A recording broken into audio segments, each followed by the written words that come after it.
The United States of America was founded upon Christian principles, and throughout the history of our nation, our Christian heritage has been respected by our government officials until the middle of the 20th century.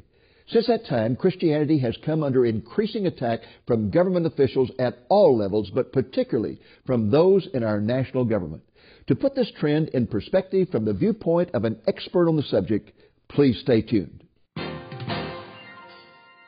Lamb and Lion Ministries presents Christ in Prophecy, a program that focuses on the fundamentals of Bible prophecy, showing how current events in the news relate to biblical predictions of end-time events and the soon return of Jesus. Now, here's your host, Dr. David Reagan. Greetings in the name of Jesus, our blessed hope, and welcome to Christ in Prophecy. Last week, we began broadcasting a new series of programs drawn from presentations made during our 2011 Bible Conference, the theme of which was Christianity Under Attack. In our program last week, we focused on the challenge of Islam. This week, our topic is the challenge of government, and our presenter is none other than Dr. Frank Wright, the esteemed president of the National Religious Broadcasters, whose offices are located in the Washington, D.C. area. This man and his staff operate daily in the halls of Congress, where they are waging a war to protect the rights of Christians against government intrusion. Here now is Dr. Wright.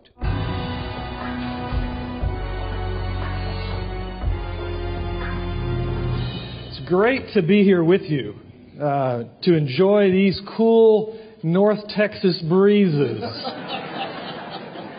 I'm telling you, my car said 98 degrees the whole way over here last night, so it is hot here. Which reminds me of how cold it was in Washington, D.C. this past winter. We don't normally get terribly cold winters, but it was an exceedingly cold winter. So much so that all the high-priced lawyers and attorneys in Washington, D.C. actually kept their hands in their own pockets for a change. So it was...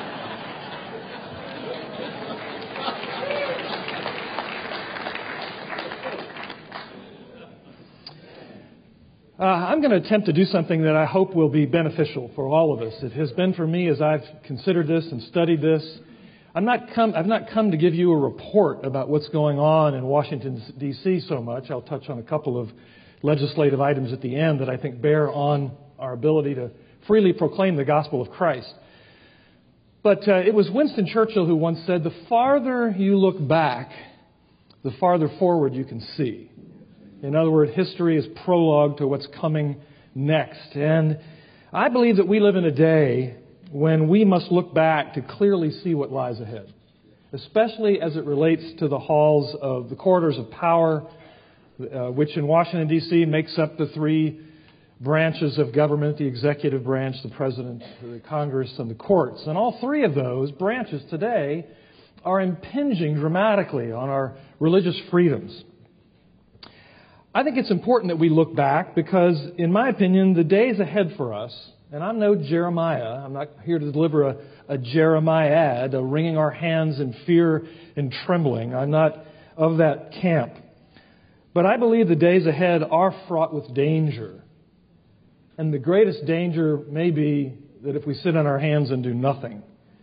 But there are other dangers as well, and I want to speak to some of those. I think you could argue that we live in the most significantly, or a time significantly fraught with peril, perhaps more than any other time since the founding of our country.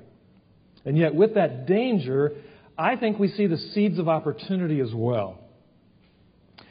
I'm persuaded that in order to advance truth, which is what we're really all about, isn't it? You know, Jesus stood before Pontius Pilate, and Pilate said, so you're a king.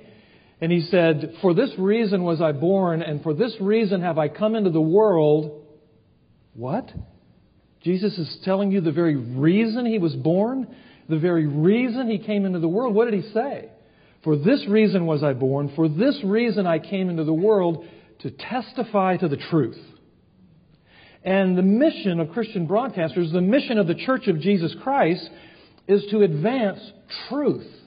The truth of the gospel, the truth of the person and work of Jesus Christ.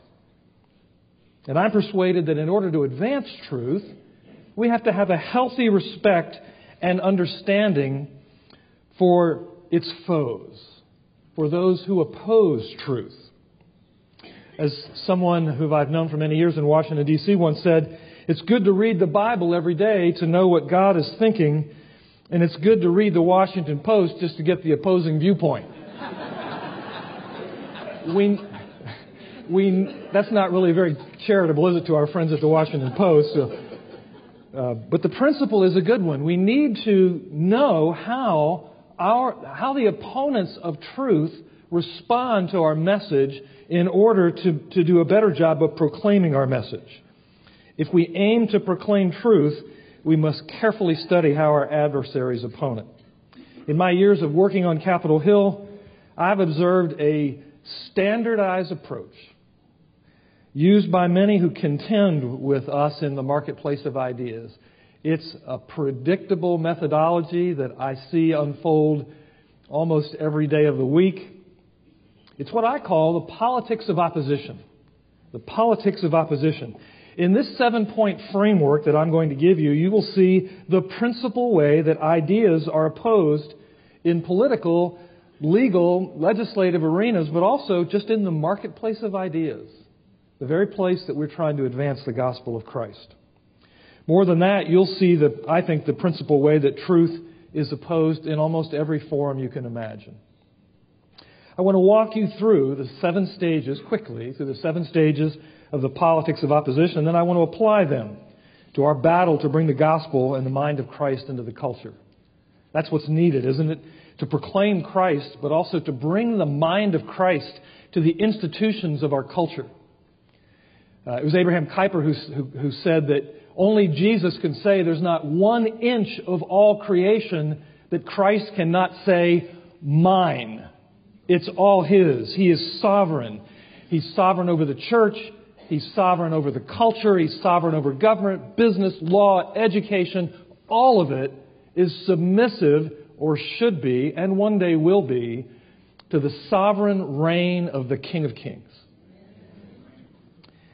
Let me begin by also, as we walk through this, I want to apply these things then to our effort to advance the gospel in the culture and the opposition that we see there.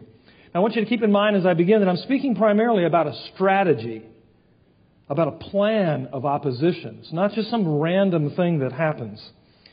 And it's employed by those who stand in opposition to public policy questions and also values and ethics and truth itself. The first step in the politics of opposition is a simple one. It's quite simply to just ignore your viewpoint. They won't even condescend to acknowledge your idea. In fact, they believe that the very act of acknowledging you would give your position more recognition than it deserves. And so you are summarily and rather haughtily dismissed. We see atheists do that principally as it relates to believers, dismissing them altogether, not even willing to entertain their ideas. Step 2 is to marginalize your opinion by characterizing it as being out of the mainstream. How many times in Washington, D.C. have I heard the word mainstream? And boy, as far as I can tell, that stream flows pretty far to the left in Washington, D.C. It's not down the middle. Here your opponents will do something different than ignore you. They sort of shake their heads by saying that only those on the fringes of the debate hold the opinion that you hold. In other words, you are way out there on the margin and not worthy to be really even recognized. And so they just label you as a fringe type of a person. And accompanied by the appropriate winks and nods and sort of condescending looks, they say, well, these people are just a little extreme. That's what you all are. Do you know that you're extremists? And, he was condemned for saying it, but I loved Goldwater's comment all those years ago in which he said extremism in pursuit of virtue is no vice.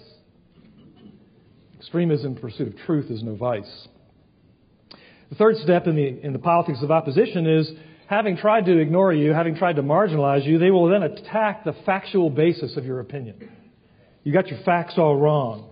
Recognizing that they can no longer ignore you or marginalize you, they will begin to contend with you. However, they will not contend over the perspective you're advancing, but over the foundation on which it rests. And so they're going to say, to themselves, if we can destroy or discredit the factual foundation, then your viewpoint that you're trying to advance goes along with it. In this way, your antagonists hope to argue that your stance is not worth considering because it's just factually way off base. It's not worthy of consideration. So step 1 is to ignore, step 2 is to marginalize, and step 3 is to attack the factual basis of your idea. But when the efforts to undermine your factual basis begin to fail, they begin to challenge you in a different way. By dismissing your idea as though the debate over it is over. It's been resolved and you're on the losing side. With a wave of their hand, they invoke that favorite mantra. The debate is over in this matter, don't you know? Here's some of the other words they'll use to accompany this dismissal. History has shown. Experts agree. Choose your experts. It's now beyond dispute. This matter has been long settled. That's the rhetoric of dismissal. These things that you bring forward, they are from old, and they have been dismissed and discredited a very long time ago. They attempt to dismiss your ideas.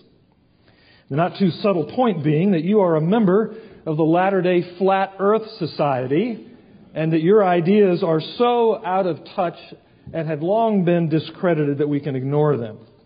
Well, having declared the debate over and yet still seeing your persistent efforts to advance truth in the marketplace of ideas, your foes will eventually draw the next arrow from their quiver. And here begin the ad hominem attacks. Ad hominem meaning against the man. The personal attacks.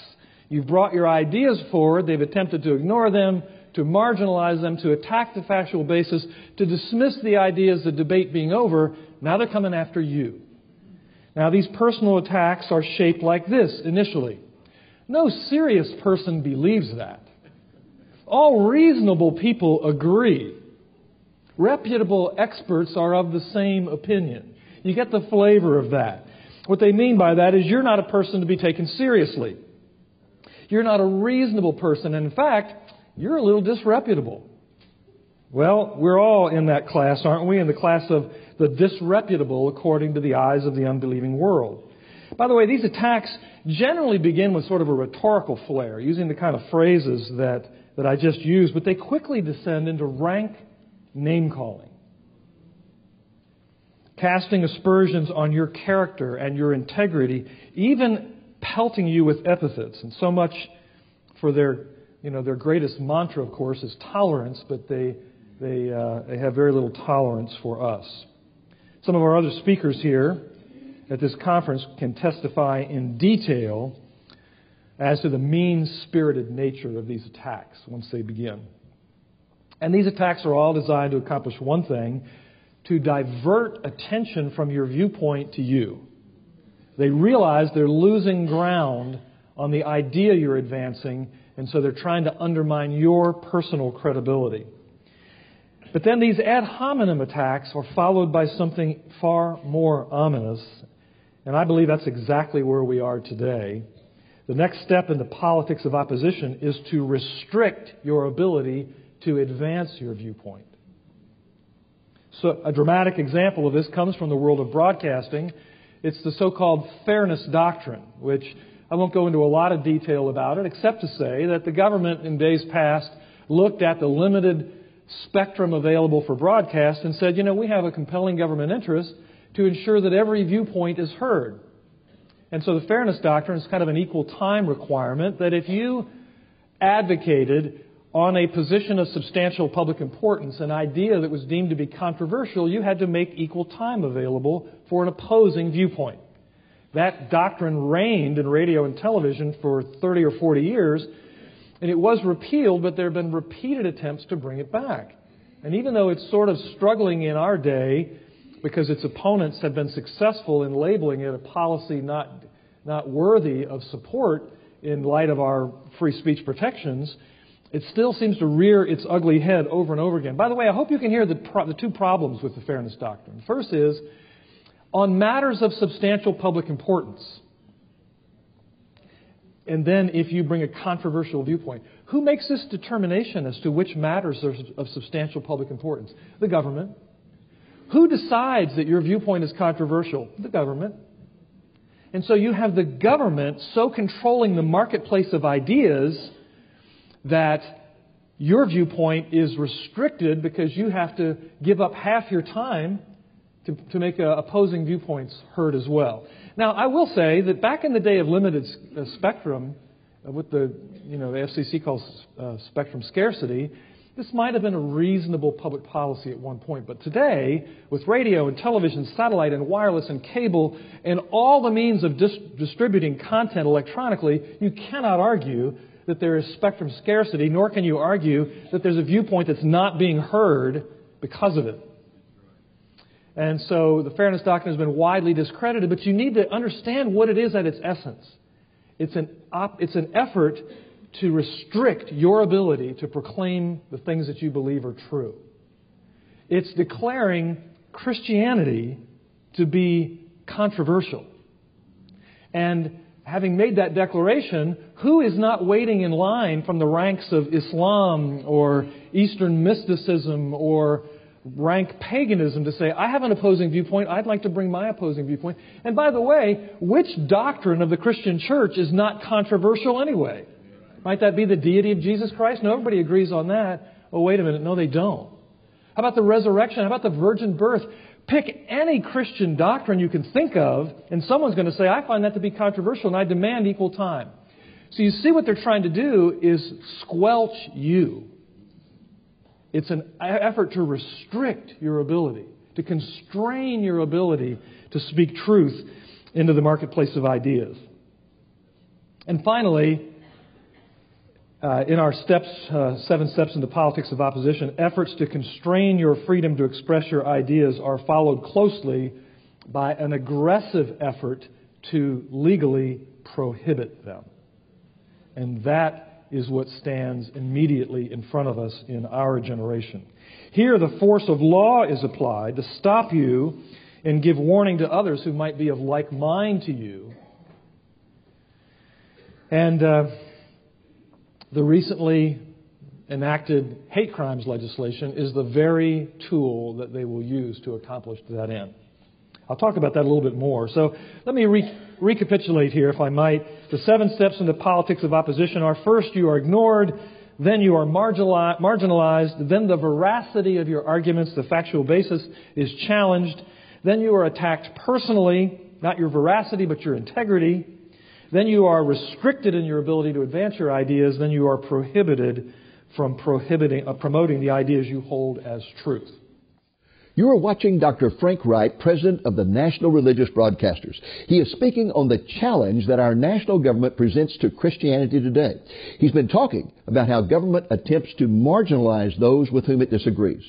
As we continue with his presentation, he will illustrate how these techniques are being applied to Christianity today.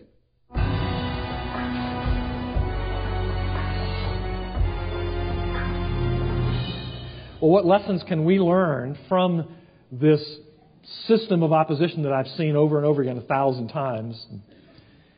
What can we learn in terms of our mission to advance truth and to bring the mind of Christ to the culture? Well, first is, step 1 in the politics of opposition is not all that bad of a thing. When they ignore you, when you can fly a little bit under the radar screen, you can accomplish a great deal.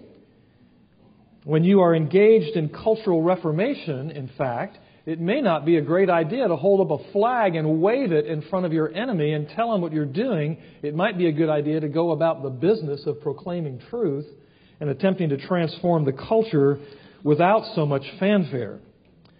Second, remember that attempts to marginalize your viewpoint are really a sign of weakness on their part. And it really is a platform for response from you. When they try to say your views are out of the mainstream, it's an opportunity to respond. We could all learn from a technique that I learned from Dr. Kennedy many years ago that he called the judo technique. You know, in martial arts, all forms of martial arts, judo as an example of it, typically what's done is you attempt to use the force of your opponent's blow, throw them off balance, and use that energy, use that force against them to defeat them.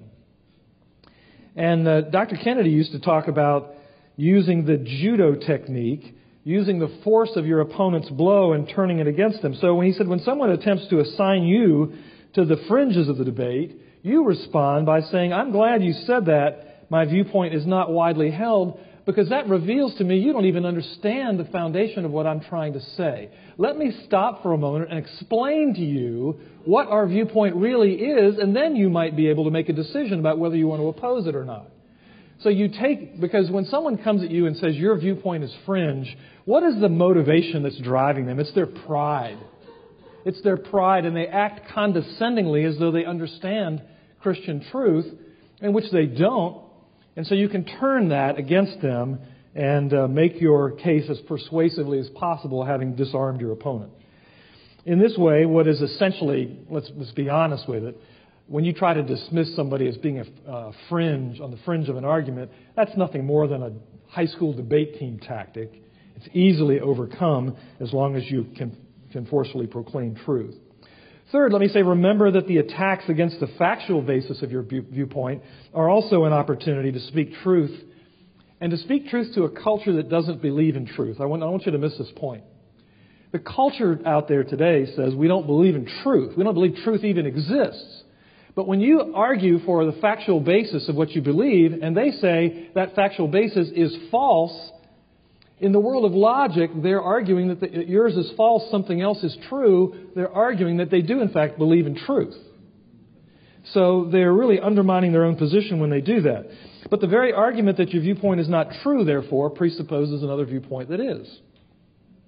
And this is an important advantage. And then fourth, when someone declares the debate to be over, recognize that you have won an important victory. We saw this, I think, in a lot of ways, certainly in the global warming debate.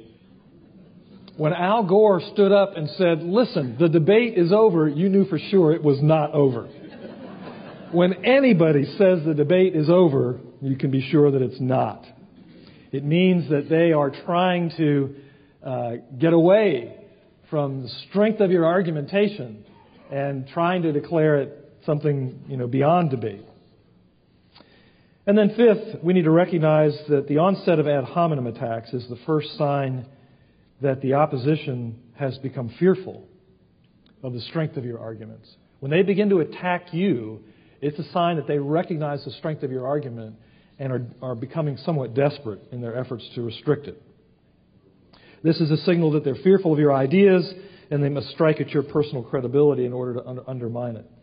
I don't know, some of you are here or have been around long enough to remember the Clinton days and poor Paula White and the accusations that she made against former President Clinton. And here lies a good example of this ad hominem kind of approach.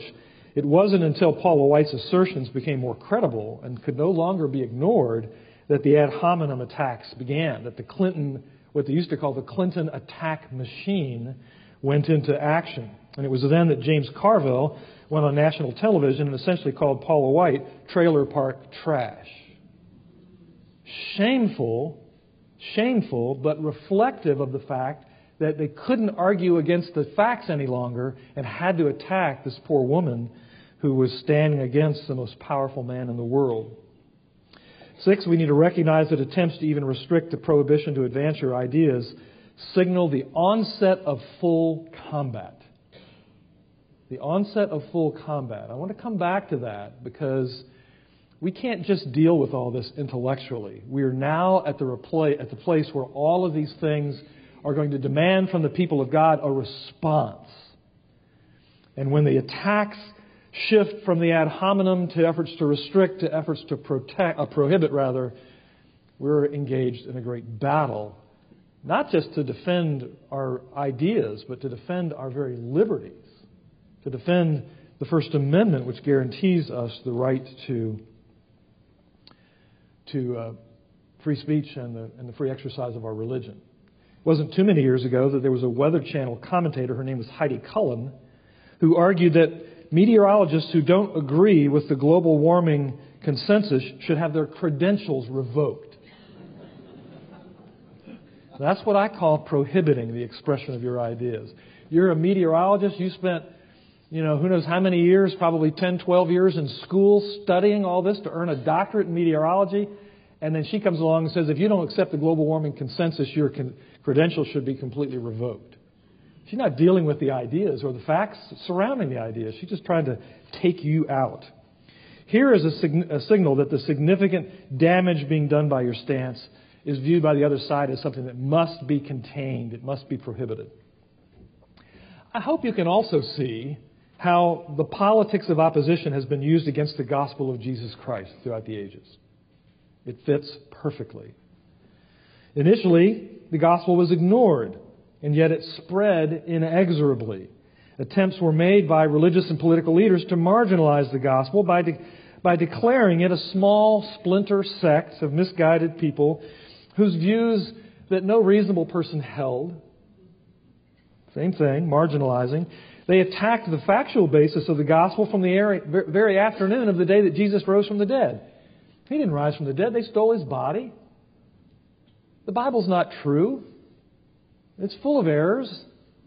The factual basis of Christianity has been attacked from the afternoon of the day Christ rose from the dead.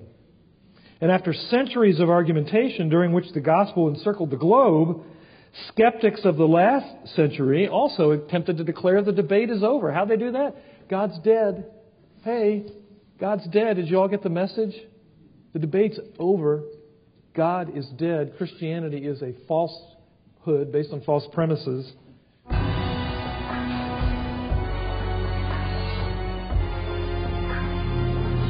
You have been watching Dr. Frank Wright speaking on the challenge of government to Christianity. Dr. Wright is the president of the National Religious Broadcasters. If you'd like to get a video copy of Dr. Wright's entire presentation, you can do so by requesting this album entitled Christianity Under Attack. The album contains 3 DVDs that in turn contain all 6 of the presentations that were made at our 2011 Bible Conference. Each presentation runs approximately 50 minutes in length, so this album contains 300 minutes of fully illustrated presentations by 6 different speakers on the following topics: the challenge of Islam, the challenge of government, the challenge of apostasy, the challenge of evolution, the challenge of humanism, and the promise of victory. You can get the album for a gift of $25 or more plus the cost of shipping. Just call the number you see on the screen and ask for the album by name, Christianity Under Attack. Call Monday through Friday from 8 a.m. to 5 p.m. Central Time. You can also request the album through our website at www.lamblion.com. Next week, the Lord willing, we will continue with this series of programs taken from our 2011 Bible Conference. Our featured speaker will be James Walker, the president of Watchmen's Fellowship, one of Christendom's foremost cult-watching ministries. His topic will be the challenge of apostasy. I hope you'll be back with us for that program. Until next week, the Lord willing, this is Dave Reagan speaking for Lamb and Lion Ministries, saying, look up, be watchful, for our redemption is drawing near.